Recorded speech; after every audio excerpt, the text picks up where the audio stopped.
సంగారెడ్డి జిల్లాలో పలు కీలక అంశాలు ఈ వారం చర్చనీయాంశమయ్యాయి. ఉమ్మడి జిల్లా అధికారులతో మంత్రులు దామోదర్ రాజనరసింహ, కొండా సురేఖ సమీక్ష సమావేశం నిర్వహించారు. జహీరాబాద్ ఏరియా ఆసుపత్రి వైద్యుల నిర్లక్ష్య ఘటనపై మాజీ మంత్రి హరీష్ రావు ఆగ్రహం వ్యక్తం చేశారు. పటాన్చెరు నియోజకవర్గంలో భారీ అగ్ని ప్రమాదం చోటు చేసుకుని భారీ ఆస్తి నష్టం వాటిల్లింది.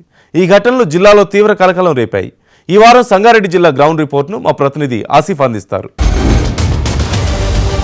ఈ వారం ప్రధాన అంశాలు చూసుకున్నట్లయితే సంగారెడ్డి జిల్లాలోని నిన్న సాయంత్రం కలెక్టర్ కార్యాలయంలోని మంత్రులు దామోదర్ రాజనరసింహ, కొండా సురేఖ అధికారులతో సమీక్ష సమావేశం నిర్వహించారు. ఈ సమీక్ష సమావేశానికి ఉమ్మడి జిల్లాకు సంబంధించిన జిల్లా కలెక్టర్లు, జిల్లా అధికారులు కూడా పాల్గొన్నారు. ముఖ్యంగా వర్షాకాల ప్రభావం ప్రణాళిక, ముఖ్యంగా మరోవైపు ఏదైతే ధాన్యం కొనుగోలు సేకరణ సంబంధించిన ప్రధాన అంశాలపై కూడా చర్చించారు. ముఖ్యంగా ఏదైతే మంత్రులు కొండా సురేఖ మాట్లాడుతూ ధాన్యం పండించడంలోని దేశంలోనే నెంబర్ 1 గా నిలిచింది తెలంగాణ అన్నారు. ముఖ్యంగా ధాన్యం పండించడంలో కాకుండా ఎగుమతిలో కూడా నెంబర్ 1 గా ఉందన్న ఆమె కొనియాడారు. మరోవైపు ఏదైతే ధాన్యం సేకరణలో కూడా ఇక్కడ కూడా జాప్యం జరగలేదు. రైతులతో కూడా స్వయంగా జిల్లా కలెక్టర్లు కూడా మాట్లాడుతున్నారు. ముఖ్యంగా ఏదైతే ఇప్పటి వరకు 90% ధాన్యం సేకరణ చేశాము. ముఖ్యంగా ఏదైతే వర్ష ప్రభావం వల్ల ఏదైతే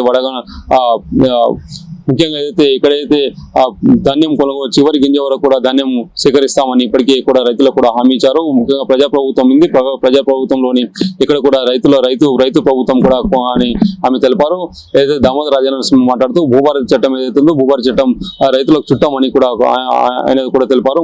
ముఖ్యంగా ఏదైతే గతంలో ఉన్న ధరణితో పాటు అనేక సమస్యలు వెలువడాయి. ఈసారి భూభారతి చట్టం ఈ ప్రజాప్రభుత్వంలోని ఉన్న భూభారతి చట్టంలోని ఎక్కడైతే నియోజకవర్గంలోని సమస్యలు తేలిపోతాయి. ఇక్కడ కూడా అధికారుల చుట్టూ తిరగవద్దని ఇప్పటికీ కూడా ఈ భూభారతి చట్టంపై కూడా అవగాహన కల్పించాలని అధికారులకు కూడా సూచించారు. ముఖ్యంగా ఏదైతే ఇందిరమ్మ ఇళ్లు ఉన్నాయి, ఇందిరమ్మ ఇళ్ల సంబంధించడంలో 3000 ప్రతి నియోజకవర్గానికి 3500 ఇందిరమ్మ ఇళ్లు కూడా ఇస్తున్నామని చెప్పి ప్రతి పేదవారికి అందేలా కృషి చేయాలని చెప్పారు.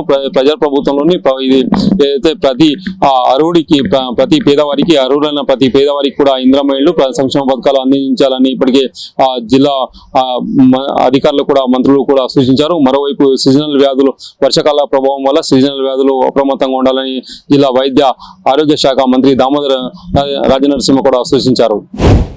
టార్చ్ లైట్లతో వైద్యం అందించిన ఘటన సంచలనం సృష్టించింది. సంగారెడ్డి జిల్లా జహీరాబాద్ ప్రభుత్వ ఏరియా ఆసుపత్రుల వైద్యుల నిర్లక్ష్యం స్పష్టంగా కనిపించింది.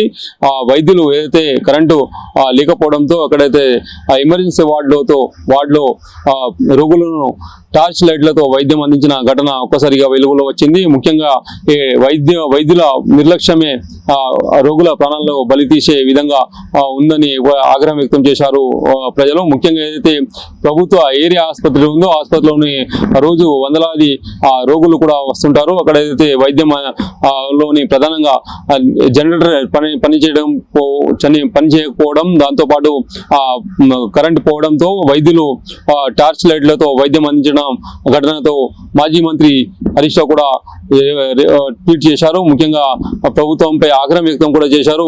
ఓవైపు కరెంటు కోతలు, మరోవైపు ప్రభుత్వ ఆసుపత్రిలో జనరేటర్ చేయకపోవడంతో వైద్యుల టార్చ్ లైట్లతో వైద్యం అందించిన ఘటనపై మాజీ మంత్రి కూడా సీరియస్ అయ్యారు. ఈ నేపథ్యంలోని జిల్లా అధికారులు కూడా ఒక్కసారిగా అవుటిన అక్కడ అయితే ప్రభుత్వ ఆసుపత్రిలో వెళ్ళి అక్కడ విచారణ కూడా చేపట్టారు. విచారణ చేపట్టిన నేపథ్యంలోని జనరేటర్ పనిచేయకపోవడంతో అధికారులు కూడా సీరియస్ అయ్యారు. ముఖ్యంగా ఏదైతే ప్రభుత్వ ఆసుపత్రి సూపరింటెండెంట్ ను కూడా సస్పెండ్ చేస్తూ ఉత్తర్వులు కూడా జారీ చేశారు.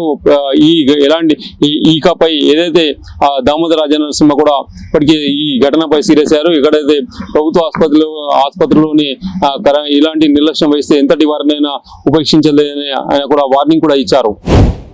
సంగారెడ్డి జిల్లాలోని భారీ అగ్ని ప్రమాదం చోటు చేసుకుంది. సంగారెడ్డి జిల్లా పటాన్చెరు నియోజకవర్గం తెలాపూర్ పాటి గ్రామ శివార్లో ఉన్న ఫర్నిచర్ గోదాంలోని అగ్ని ప్రమాదం చోటు చేసుకుంది. ముఖ్యంగా పక్కనే ఏదైతే వెల్డింగ్ పనులు చేస్తుండగా ఒక్కసారిగా మంటలు చెలరేగడంతో అగ్ని ఫర్నిచర్ గోదాంలోని మంటలు వ్యాపించాయి. వ్యాప్తితో అను ఫర్నిచర్ లోని సంబంధించిన భారీగా గోదాంలో అగ్ని ప్రమాదం చోటు చేసుకుంది. ముఖ్యంగా ఏదైతే పొగలు వ్యాప్తి చెందడంతో అక్కడ ఏదైతే స్థానికులు అధికారులను కూడా సమాచారం అందించారు. అగ్ని ప్రమాదం సంబంధించిన పోలీసులు కూడా అక్కడ చేరుకున్నారు, విచారణ కూడా చేపట్టారు. ముఖ్యంగా ఏదైతే 3 ఫైర్ ఇంజన్లతో